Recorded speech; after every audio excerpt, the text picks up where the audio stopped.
Hey guys, it's Jenny Silver. I wanted to issue a brief warning for you guys who are receiving this notice from California EDD regarding the FedEd extension.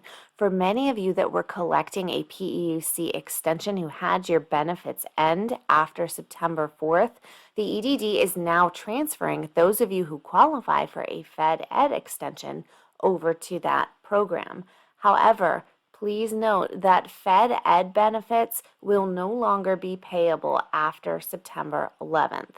That means that you will be able to collect 1 week of FedEd benefits for claim week 9/5 through 9/11.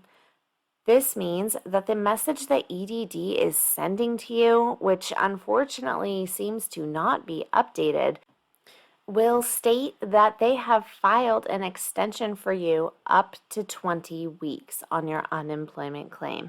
Please note that this is an automated message from the EDD which has not been updated.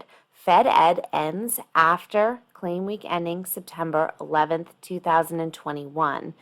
Therefore, you will only be collecting 1 week worth of FedEd benefits and not up to 20 weeks as this message states. So for those of you who did not know that this program was ending and you received this message, I'm really sorry to be the bearer of bad news, but I want to make sure that you understand that you will only be able to collect your FedEd extension for 1 week and then it will end after September 11th. Okay, you guys, I hope that was helpful. Please click like, subscribe, leave me a comment down below.